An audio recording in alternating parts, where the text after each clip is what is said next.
Sveti Franjo Saleški.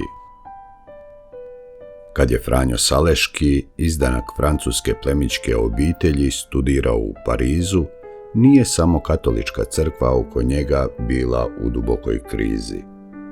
Franjo se također osjećao bespomoćno. Student je toliko sumnjao u Božje milosrđe da se čak i fizički razbolio. Godine 1587. sav je svoj život povjerio Bogu u molitvi i tako prevladao svoju krizu. Od tada ga je oblikovala nepokolebljivo pozitivna slika Boga i čovječanstva. 6 godina kasnije, Franjo je zaređen za svećenika i dobio je zadatak rekatolizirati dio Ženevske biskupije, koji je postao reformiran. Lokalni su vladari zabranili slušanje njegovih propovjedi, nakon čega se Franjo poslužio tada novim medijem letka.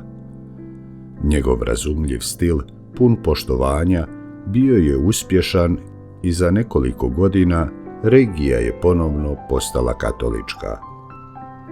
Godine 1602. imenovan je knezom biskupom Ženeve. Osim propovjedničkog i formativnog rada, Franjo je bio osobito poznat po svom duhovnom vodstvu. Njegova knjiga Filotea, uvod za pobožni život, i danas je jedno od najčitanijih dijela kršćanske svjetske književnosti. Franju je papa Aleksandar VII 1661.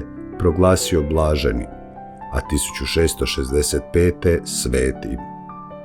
Papa Pio IX proglasio ga je 1877. crkvenim naučiteljem.